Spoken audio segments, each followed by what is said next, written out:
Thank you, Ida, and thank you, everyone, for joining us here today. As my colleagues have mentioned, this is the culmination of more than a year of research on our part, and it is the kickoff point for the most exciting part of the work, which is now that we really understand the problem, how do we solve it?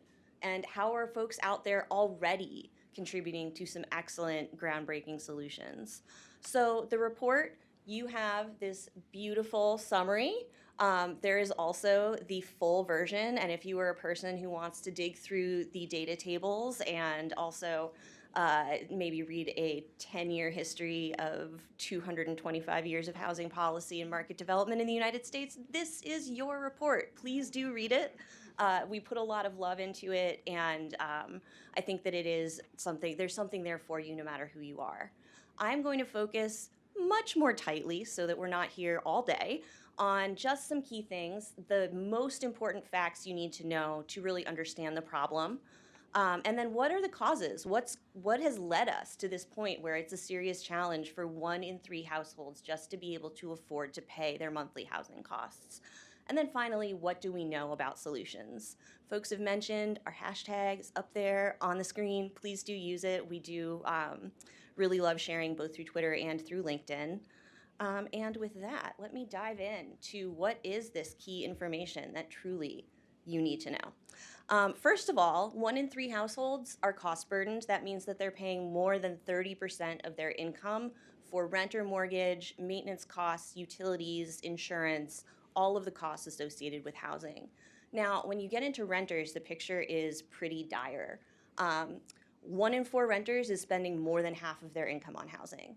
That is astounding, and it really doesn't leave room for much else in people's lives. We estimate that about 3 to 6 million people experience instability every year based on the figures that are available on being forced to move and having missed housing payments within the last year. So again, when you add it all up in aggregate, it's more than 40 million households. That's almost 100 million Americans who struggle with these challenges.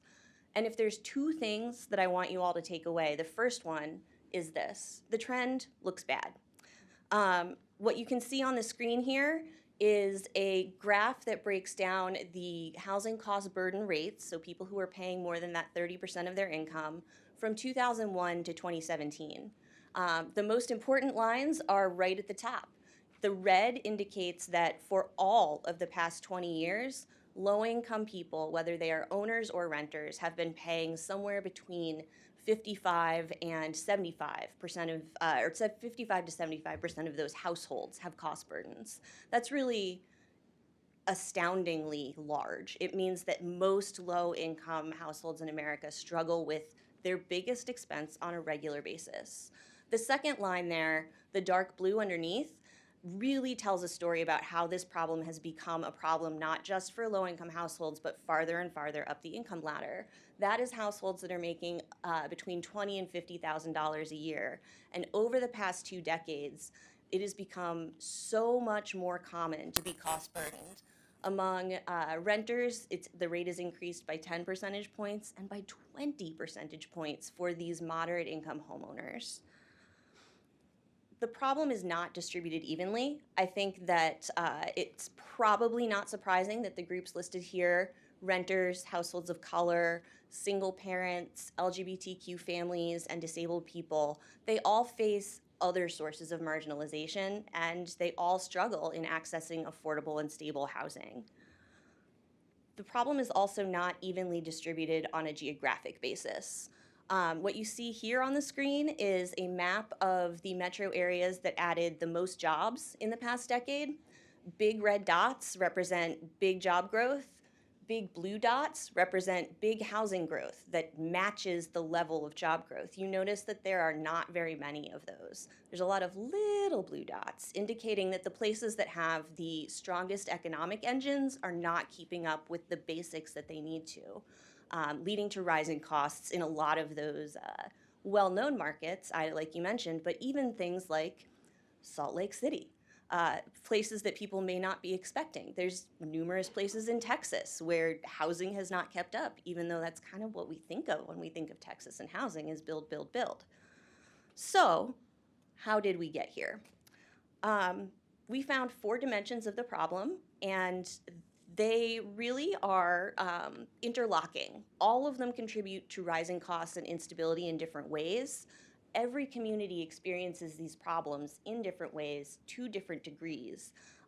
Every housing market is different, but in some places, there are very large low-income populations where market rate housing isn't available. In others, that's less of the problem, and other things have a bigger role to play. When we talk about supply of housing and not having sufficient supply, there is the issue around high growth areas not adding enough homes for the jobs they add, but there's another thing there. And that is that plenty of areas have an amount of housing that's appropriate for the number of people, but that housing doesn't meet people's needs. It is either not located where jobs are located within that metro, it's not in good condition, it's not the price points people can afford, or it's simply not the type of housing. This especially is relevant for aging communities. A lot of times housing is not accessible, and that is really the biggest need. So that and preserving houses create different types of supply challenges all through the housing stock. And the drivers of that are really, these are the big three. Land use policies and development regulations. So this is where can you build a single family home versus apartment buildings. It's things like minimum parking rules and even how many veto points the residents get for stopping a given development. Cost of land, land is a finite resource. Its cost for that reason tends to go up pretty reliably over time, especially in urban centers.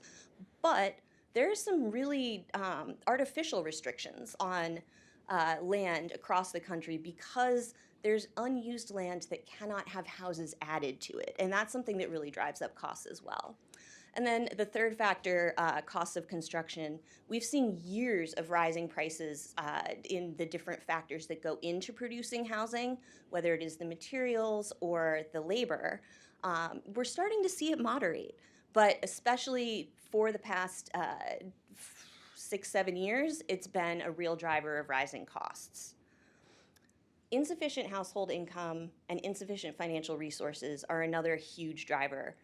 Everywhere has a community of people who simply do not earn enough to make ends meet, and that means that they do not earn enough for market rate housing. That is a problem that is really severe. I think a lot of people will be familiar with the concept of the housing wage, and the fact that there's nowhere where the minimum wage is actually going to get you to that point of housing being affordable for a 2-bedroom apartment, which means there's a lot of families in a situation that's just very difficult to get through on a daily basis. So this isn't entirely a housing problem. If you have people who can't earn enough to make ends meet, it takes more than just housing to solve for that. But if people have housing, that's the foundation they need to start from. And there's not much that can be done to improve people's financial security conditions without that in place. Lack of savings is also a struggle. A lot of times having, the $1,000 in savings or $500 in savings is the difference between being able to afford your moving costs or being able to afford a repair that keeps your house habitable or not. Access to credit is another important factor. Now, there are supposed to be stopgaps because we recognize that poverty is a problem that exists everywhere and we need to help people with housing. But the amount of money that goes into it is just like woefully insufficient. It is so far below what is needed that fewer than 1 in 4 households that are eligible for help actually get it. You have to be very low income to qualify for help, and we are leaving almost 8 million very low income families without any support right now. So in addition to that, there are a couple of market gaps that make a difference here. I'm not going to spend as much time on them, but lack of financing for smaller balance mortgages is a real challenge in many parts of the country where homes actually are affordable, but people cannot get the loan they need to purchase them. And then financing of home repair and maintenance costs is a serious problem for people whose income, credit scores, and home values don't allow them to draw on home equity credit for that purpose. Racial discrimination and segregation are the story of housing in America. It is impossible to understate how important that has been, not just for the experiences of people of color over time, but also for everyone, regardless of their race today. These patterns are deeply influenced by a racist history. That is also something that hasn't gone away just because we've passed the laws that we've needed to. There's good documentation that it is still ongoing. One thing that I think is really important is that when you look at the outcomes for Native Americans and Black Americans, you can see centuries of history. You can see the toll that it takes, and you can see the toll that it continues to take. And that's something that simply passing civil rights legislation has not stopped. It's deeply ingrained in society, and it's something that goes on now. I want to make the point that white families have never been explicitly disadvantaged because of their race when it comes to accessing housing, and that leads to a situation where when you look at the indicators, unsurprisingly, white households do better on pretty much every front you can imagine.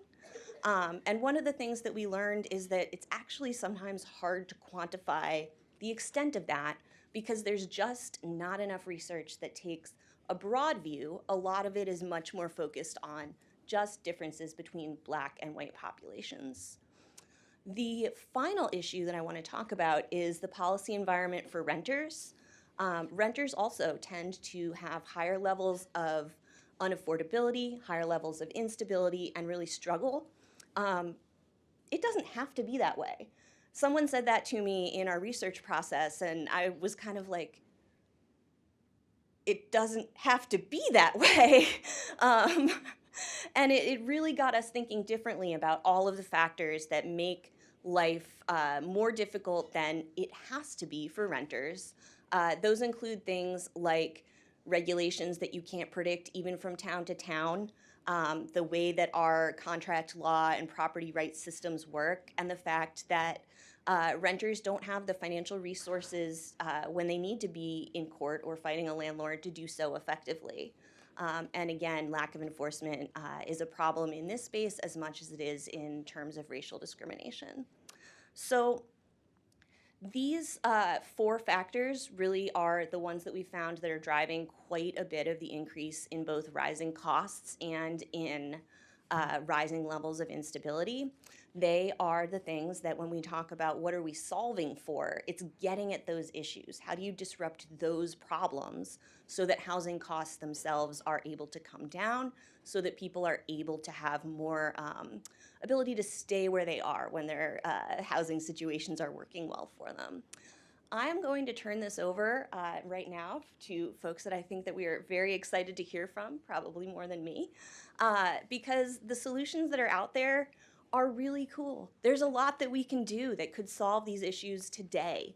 And there's areas where Mayor Quinton Lucas, the mayor of Kansas City, Missouri, he is a fascinating figure in that he ran on an affordable housing platform that is not what you normally see in these types of mayoral races, and has then continued to follow through on the commitment to renters in ways that I hope you will find as impressive and inspiring as we have.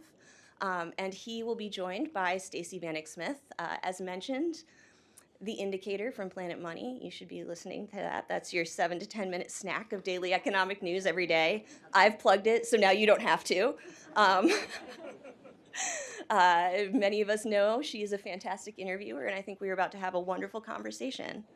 Thank you all so much. And as you hear about these solutions, please do. We want to hear everything from you.